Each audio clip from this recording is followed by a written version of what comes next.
Hello friends, कैसे हैं आप लोग। मेरे चैनल रूही एडुकेटर पे आप लोगों का बहुत बहुत वेलकम है फ्रेंड्स। और जो मेरा चैनल है इस पर मैं फूड साइंस के वीडियोस बना रही हूँ, तो आप सभी लोग मेरे चैनल को, मेरे इस वीडियो को, लेक्चर को ज़रूर देखिए। जितने भी लोग मेरे चैनल पर हैं उनको मेरा बहुत बहुत थैंक यू है, थैंक यू सो मच। और अगर आपको मेरा कंटेंट नॉलेजेबल लगता है तो आप उसको प्लीज़ लाइक भी करिएगा एंड शेयर करिए एंड सब्सक्राइब करिएगा। और अब मैं आप लोगों को एग्स जो पढ़ा रही थी, एग्स एंड एग्स के प्रोडक्ट, उसके बाद में आगे एग्स पे इफ़ेक्ट ऑफ हीटिंग जो है उसके बारे में डिस्कस करने जा रही हूँ। तो आप लोग अब स्टार्ट कर दीजिए।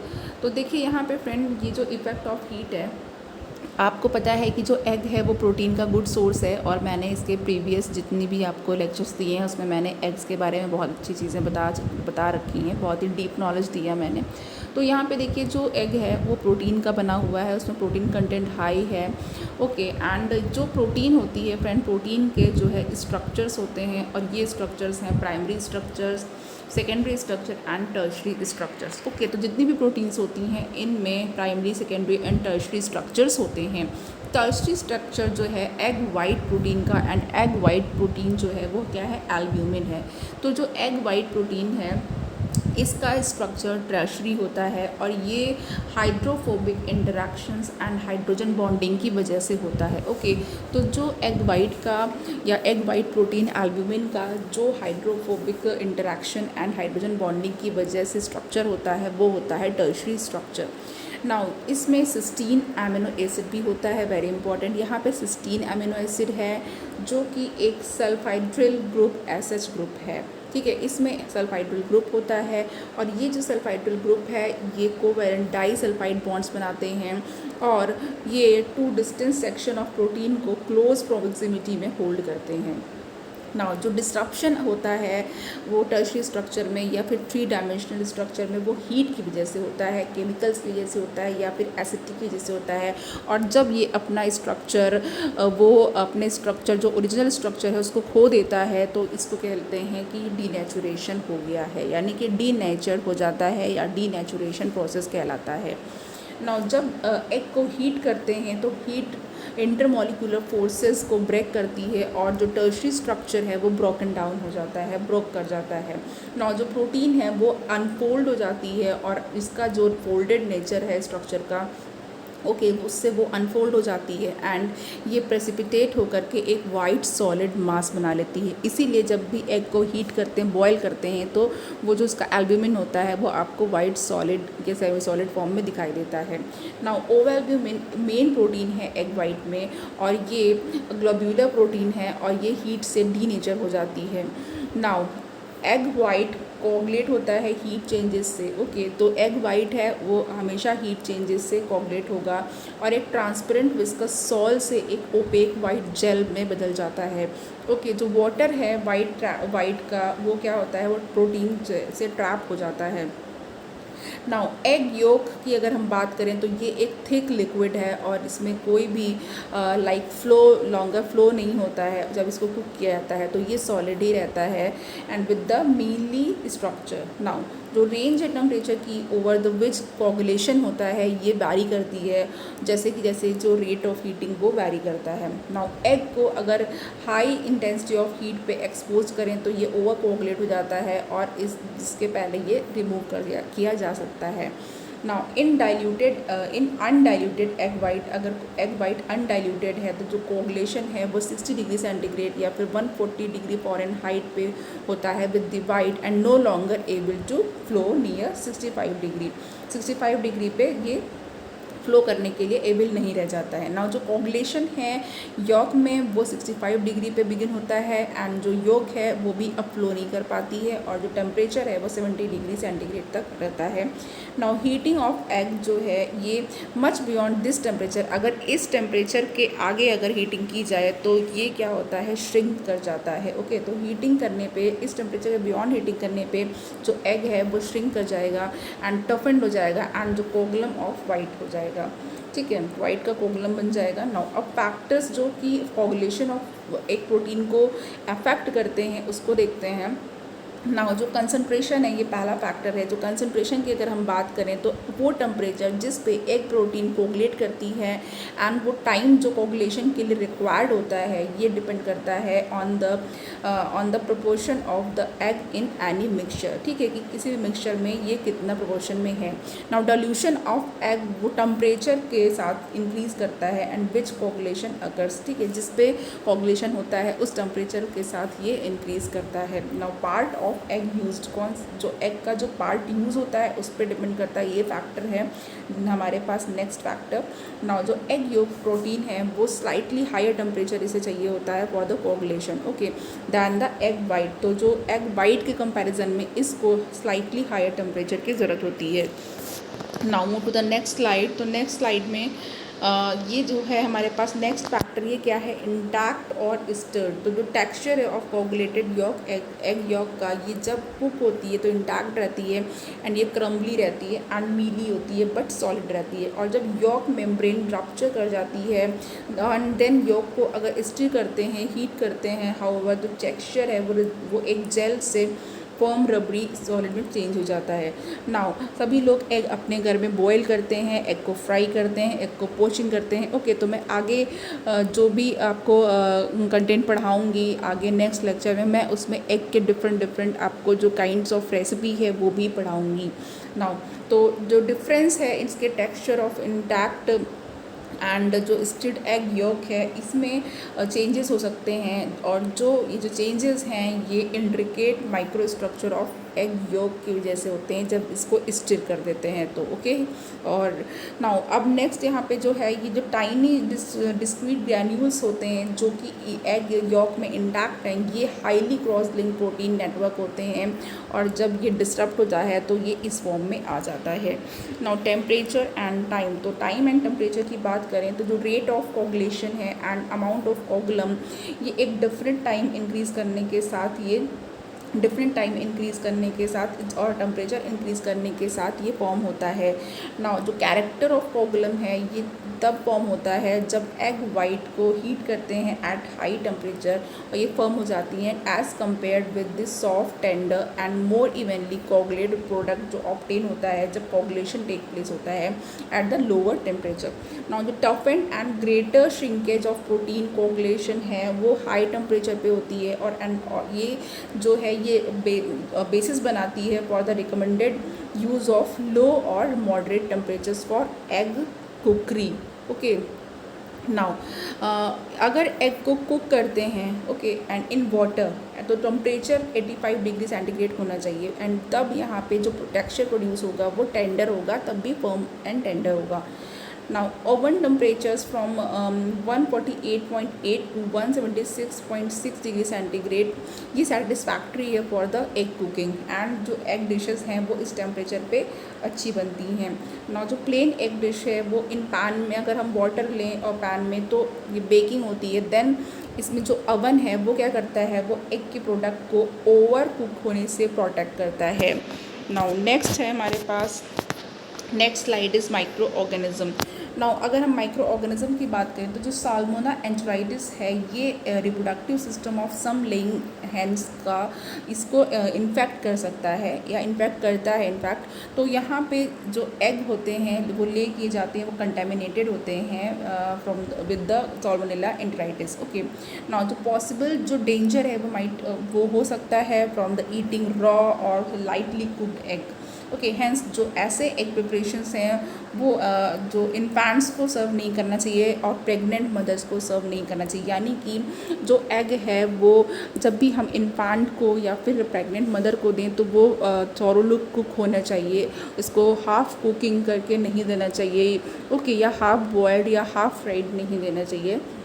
Now at the warm temperature micro organism वो इंक्रीज़ कर सकते हैं रैपिडली एंड जो कि एग्स जो हैं इनको ऑलवेज़ प्रॉपरली रेफ्रिजरेट करना चाहिए। नाउ नेक्स्ट है हमारे पास effect of other ingredients on egg protein, sugar. Now अगर एडिशन ऑफ शुगर हम करें तो अब शुगर की बात करना है तो यहाँ पे देखिए, जब हम शुगर का एडिशन करते हैं एग मिक्सचर को, तो ये क्या होता है, इसका टेम्परेचर एलिवेट होता है जिस पे कोगुलेशन होता है। नाउ जो मोर शुगर है वो ग्रेटर हीट रिक्वायरमेंट होती है उसके लिए, और ये जब ग्रेटर हीट होती है तभी ये कोगुलेट हो पाता है। नाउ तो एडिशन ऑफ शुगर, ये हीट की स्टेबिलिटी, ये हीट जब शुगर का एडिशन हम लोग इंक्रीज़ करते हैं तो जो स्टेबिलिटी ऑफ हीट है प्रोटीन की वो भी बढ़ जाती है।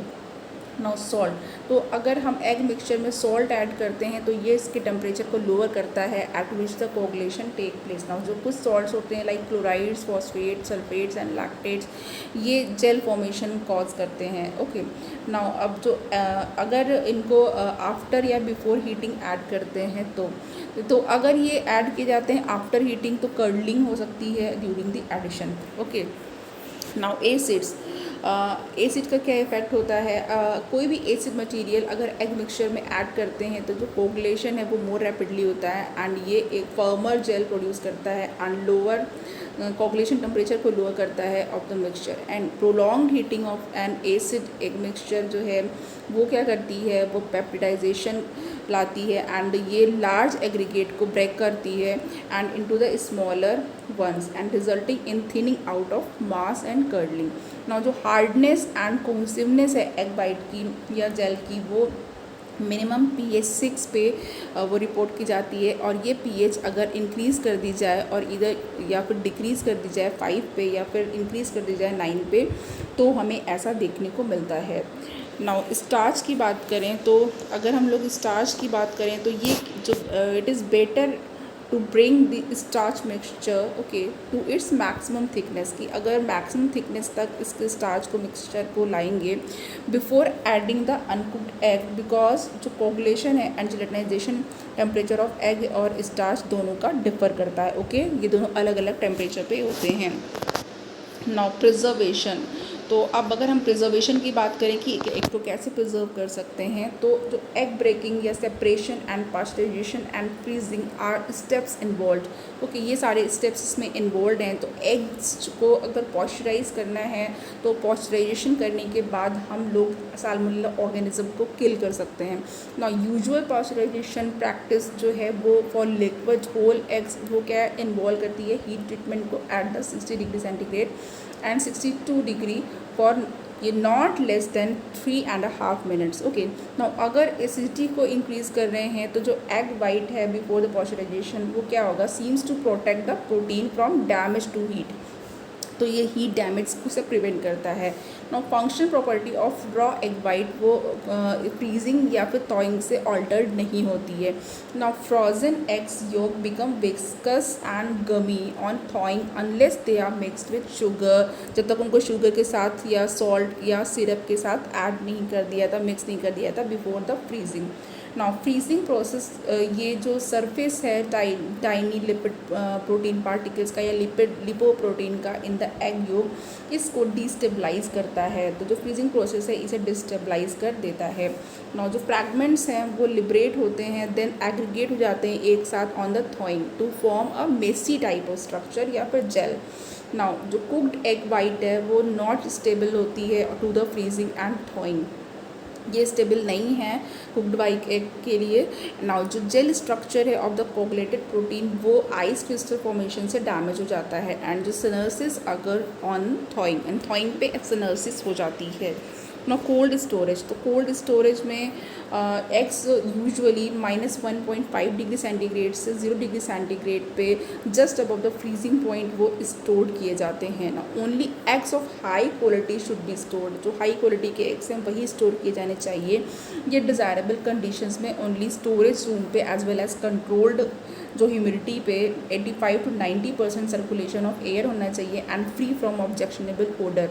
ओके, अ कंट्रोल्ड एटमॉस्फेयर जो है CO2 का या कार्बन डाइऑक्साइड का या ओजोन का, ये एडवांटेजेस होता है इन मेंटेनिंग क्वालिटी। नाउ इन्हें कोल्ड स्टोरेज में जो एग्स हैं हम लोग इनको कोल्ड स्टोरेज में जब प्लेस्ड करते हैं तो उसके पहले जो एग्स हैं इन्हें लाइट मिनरल ऑयल में डिप करना चाहिए। Now thin film of oil left on the eggs partially closes to pores on the shelf, ये ऐसा करने से जो पोर्स हैं शेल्स में वो पार्शली क्लोज हो जाते हैं जिससे कि लॉस ऑफ मॉइस्चर मॉइस्चर या फिर CO2 नहीं हो पाता है, वो कम हो जाता है, रिड्यूस हो जाता है। नाउ अगर ऑयलिंग प्रोसेस डन करते हैं तो usually up to 12 hours and the pH of egg है वो राइज नहीं करती है ऑन द स्टोरेज। तो ये इन टर्न करता है क्या है, ये चेंजेस इन एग वाइट को मिनिमाइज़ कर देता है एंड पर्टिकुलरली जो इसकी प्रोटीन ओवोम्यूसिन है एंड ओवोएल्ब्यूमिन है, इसमें चेंजेस नहीं करता है, इसको मिनिमाइज़ कर देता है। एंड ये ऑल्सो जो इंक्रीज परमेबिलिटी है इन वाइटलाइन मेम्ब्रेन की, जो कि यॉक को सराउंड करती है, इसके डेवलपमेंट को भी रिटार्ड कर देता है। नाउ नेक्स्ट पॉइंट इज़ यहाँ पे अब देखिए, नेक्स्ट हमारे पास है जो एग्स हैं, इनको सेटिस्फैक्टरली इन होम रेफ्रिजरेटर में फ्यू वीक्स के लिए हम लोग स्टोर कर सकते हैं और टू रिटार्ड मॉइस्चर लॉस, ताकि इसका मॉइस्चर लॉस ना हो। And egg should be stored in close container में स्टोर करने चाहिए। एंड एग्स जो broken out of the shell होते हैं उसको can be frozen for longer storage. And eggs की जो क्वालिटी है एज लॉन्ग एज 6 मंथ तक कोल्ड स्टोरेज में मेंटेन रह सकती है। Now drying, now satisfactory method है ये फॉर द प्रिजर्विंग एग्स, इधर होल या फिर सेपरेटेड यॉक्स और वाइट को ड्राइंग करके। Now spray dried eggs white and egg yolk को लॉन्ग शेल्फ लाइफ्स होती है इनकी, एंड ये फंक्शनल प्रॉपर्टीज़ को रिटेन करते हैं as well as good colour रहता है, फ्लेवर होता है। And dried whites require treatment to remove the last traces of glucose. Okay, glucose के लास्ट ट्रेसेस तक को रिमूव करने के लिए यूज़ हो जाता है। नाउ जो मिलार्ड रिएक्शन है ड्यूरिंग द स्टोरेज उसे कंट्रोल करता है। एंड जो ड्राइड एग है ये इनिशियल मॉइस्चर कंटेंट के साथ बेस्ट रखे जा सकते हैं। नाउ अब रेसिपीज़ की अगर हम बात करें तो मैं यहाँ पे कुछ रेसिपीज़ हैं जो इंटरेस्टिंग है एंड आप लोगों को पता होना चाहिए। Soft and hard cooked egg, okay, तो अगर सॉफ्ट कुक एग है तो जो वाइट है वो should be consistency of soft quivery jelly. Okay, वो सॉफ्ट क्वेरली जेली की लाइक है। एंड जो यॉक है वो थिक लिक्विड है। नाउ इसमें आपको 3 to 5 मिनट्स तक कुकिंग करनी है इन बॉइलिंग वाटर। नाउ और in addition 2 minutes should be allowed if eggs are refrigerator temperature. अगर एग रेफ्रिजरेटर टेम्परेचर पे हैं तो उनको 2 मिनट्स तक आपको करना है। नाउ या फिर और should be cooked at 85 degree centigrade. अगर 85 डिग्री सेंटीग्रेड टेम्परेचर है तो 4 to 6 मिनट तक इसको बॉईल करना है and put in cold water, फिर उसे कोल्ड वाटर में रखना है। नाउ यहाँ पे अगर 3 मिनट्स आप करते हैं तो आपको ऐसा टेक्सचर, ऐसा एग मिलेगा। तो 3 मिनट्स सॉफ्ट बॉइल्ड एग। तो यॉक इज़ कम्प्लीटली रनी है, इससे लग रहा है कि वो अभी फ्लो कर रही है, बह रही है। एंड बेयरली वार्म है। एंड वाइट जो है वो स्टिल स्लाइटली लिक्विड है, सेमी सॉलिड है, स्लाइटली लिक्विड है। And if you want the white very soft but no longer liquid, let it go to 4 minutes. तो इसे जो वाइट है इसको सॉलिड थोड़ा करने के लिए 4 मिनट्स तक करेंगे। नाउ अब यहाँ पे देखिए जो एग है ये हार्ड कुक्ड है एंड जो शेल है वो needed to be cooked until the white changes to an opaque tender gel. Okay, white एक टेंडर जेल में, ओपेक टेंडर जेल में कन्वर्ट होगा। एंड जो योक है वो पेल येलो है and has mealy rather than a pasty consistency. And जो egg है उसको 85 डिग्री पे 18 मिनट्स तक कुक करना है और 100 डिग्री सेंटीग्रेड पे 8 to 10 मिनट्स तक कुक करना है। एंड उसके बाद इसे कोल्ड वाटर में रखना है। नाउ यहाँ पे 5 मिनट्स का है जो पिक्चर है, तो 5 minutes soft boiled egg. Now you will get a cooked but runny yolk with some soft white. Now heat is transmitted. अब यहाँ पे जो हीट है वो हॉट वाटर से अराउंड द एग वो ट्रांसमिट हो रही है यॉक में through the coagulating by the conduction. Now to get the yolk hot enough to coagulate the surrounding white must be heated somewhat ever cooked by the time yolk is fully cooked. Now अब यहाँ पे next slide में हमें देखना है, okay, now next slide में अब हम लोग 7 मिनट के लिए देखते हैं। तो देखिए यहाँ पे जो नेक्स्ट है मेरे पास, okay, now egg should be cooked at 85 degree centigrade for 18 minutes और at 100 degree centigrade for 8 to 10 minutes. And then इसको आप कोल्ड वाटर में डालेंगे। नाउ हीट जो है वो ट्रांसमिट हो जाती है from the hot water to surrounding and the egg to the yolk through the coagulating white by conduction. Conduction process होता है, हीट का कंडक्शन हो रहा है उसके सराउंडिंग में। नाउ अब यहाँ पे जो यॉक है उसे हॉट इनफ करने के लिए या कोगुलेट करने के लिए जो सराउंडिंग वाइट है वो must be heated somewhat या फिर over cooked by the time yolk is fully cooked. Now the yolk can be hard. अब यॉक को हार्ड भी कुकड हो सकता है with the minimum damage to white, कि वाइट मिनिमम डैमेज रहे और इसे हार्ड कुक भी कर लें अगर जो वाटर है इन विच जो एग को रखा कुक किया गया है वो 85 डिग्री सेंटीग्रेड से एबव टेम्परेचर पे नहीं है, तो हमें ऐसा वाला एग मिल सकता है। And if the temperature of water is too low तो कुकिंग टाइम को लॉन्ग करना पड़ेगा। And the white is so tender and it is difficult to remove the shell, तो शेल आप रिमूव नहीं कर पाएंगे। ऐसा आप लोग कई बार आपके साथ होता है कि जब आप वो एग को बॉयल करके उसकी कोई रेसिपी बनाना चाहते हैं तो बहुत लोगों के यहाँ जो एग्स होते हैं उनके शेल अच्छी तरीके से रिमूव नहीं होते हैं। ओके नाउ तो आप लोग क्या करते हैं, यूट्यूब पे वीडियोस देखते हैं कि हाउ टू डीशेल एग परफेक्टली, कि कैसे उसे अच्छी तरीके से डीशेल किया जाए या शेल निकाला जाए। ओके तो आप अगर ये वीडियो देखेंगे तो आपको एग के बारे में, एग की बॉइलिंग के बारे में सारी चीज़ें परफेक्टली पता चल जाएंगी। तो देखिए तो यहाँ पे अब ये जो विदाउट टीयरिंग या फिर and the without tearing the white, यानी वाइट आपका जो टीयर नहीं होगा एंड जो योक है वो वैक्सी होगा and the colour of uncooked egg जो है वो ऐसा रहेगा। नाउ यहाँ पे आपको 9 मिनट हार्ड बॉइल्ड एग दिख रहा है, ये फर्म है बट क्वाइट ड्राई योक है एंड वाइट है। नाउ नेक्स्ट है इन बोथ द मैथड जो एग है वो should B submerged in cold water for 5 minutes, यानी कि दोनों ही मेथड में एग को आपको 5 मिनट्स तक एटलीस्ट कोल्ड वाटर में सबमर्ज करना है, डाल देना है। And boiling for 20 minutes produce hard cook egg. अगर 20 मिनट्स तक आपने बॉइलिंग की है तो हार्ड कुक एग मिलेगा एंड ये फर्म होगा एंड एग्जिबिट करेगा strong egg odour and more of flavours. इसमें आपको फ्लेवर्स भी अच्छे नहीं मिलेंगे एंड ये स्ट्रॉन्ग ऑर्डर भी देगा। नाउ फेरस सल्फाइड फॉर्मेशन, तो फेरस सल्फाइड फॉर्मेशन में क्या है इसे भी देख लेते हैं। जो formation of dark greenish discoloration है हार्ड एग में वो due to iron and sulphur जो प्रेजेंट होता है इसकी वजह से होता है। आपने देखा होगा बहुत हार्ड बॉइल्ड एग में जो है जो उसका जो कलर है उसमें वाइट में या फिर उसके यॉक में वो थोड़ा ग्रेइश या ग्रीनिश आ जाता है। ओके वो इसी वजह से है, आज आपको पता चल गया होगा। नाउ जो परसेंटेज है कंसंट्रेशन ऑफ यॉक का वो 11 मिलीग्राम ऑफ आयरन है एंड 0.016 मिलीग्राम सल्फ़र है एंड जो वाइट में है वो 0.9 मिलीग्राम आयरन है एंड 0.195 मिलीग्राम ऑफ सल्फ़र है। नाउ जो सल्फ़र जो प्रेजेंट होती है मोस्टली एज सिस्टीन है एंड मिथ्योनिन एमिनो एसिड के फॉर्म में प्रेजेंट होती है। नाउ ऑन हीटिंग जो हाइड्रोजन सल्फाइड है वो लिबरेट हो जाती है फ्रॉम द सल्फ़र एंड जो सल्फ़र कंटेनिंग प्रोटीन है उसमें से सल्फ़र लिबरेट हो जाती है। ओके नाउ अब ये कंबाइन करती है with the iron of the yolk, तो ये योक में जो आयरन है उससे कंबाइन कर जाती है एंड फेरस सल्फाइड बना लेती है। तो जो अमाउंट ऑफ हाइड्रोजन सल्फाइड है वो इवॉल्व होती है एंड ये time and temperature of heating पे एंड पीएच ऑफ एग पर डिपेंड करती है। नाउ जो इफ़ेक्ट ऑफ टेम्परेचर है एंड पीरियड ऑफ कुकिंग है on the development of green colour on the surface of the yolk, ये इस टेबल में दिया हुआ है तो इस टेबल को देखते हैं। Now temperature and period of cooking on ferrous sulphide formation, अगर टेम्परेचर 70 डिग्री सेंटीग्रेड है तो यहाँ पे पीरियड ऑफ कुकिंग 60 मिनट्स है तो कोई ग्रीन कलर नहीं आएगा, but temperature 85 degree and 30 minutes तो no green colour.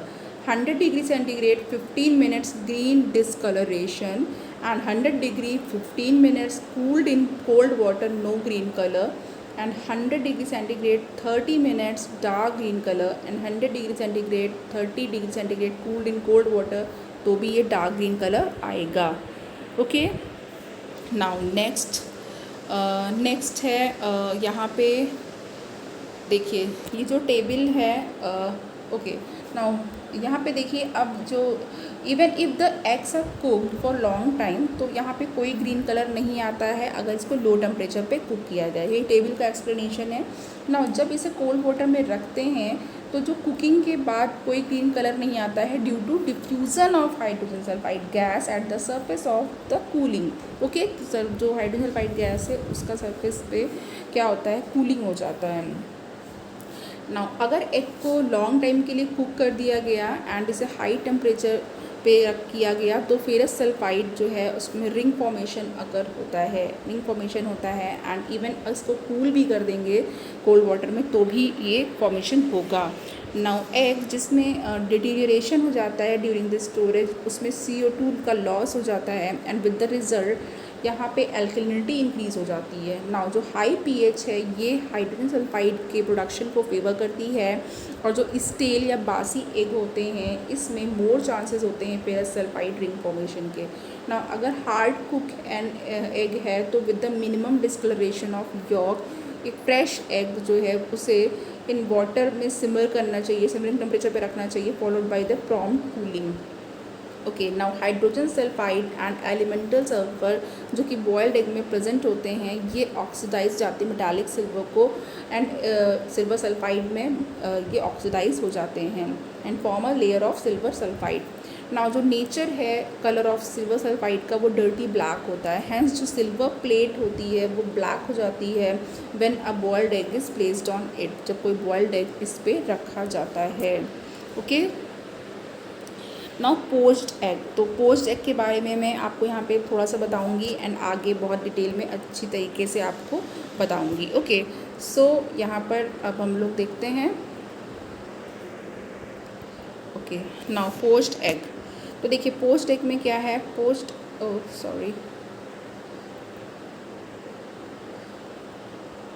Okay now poached egg ये कैसे बनता है, तो made by breaking and directly putting the eggs in boiling water.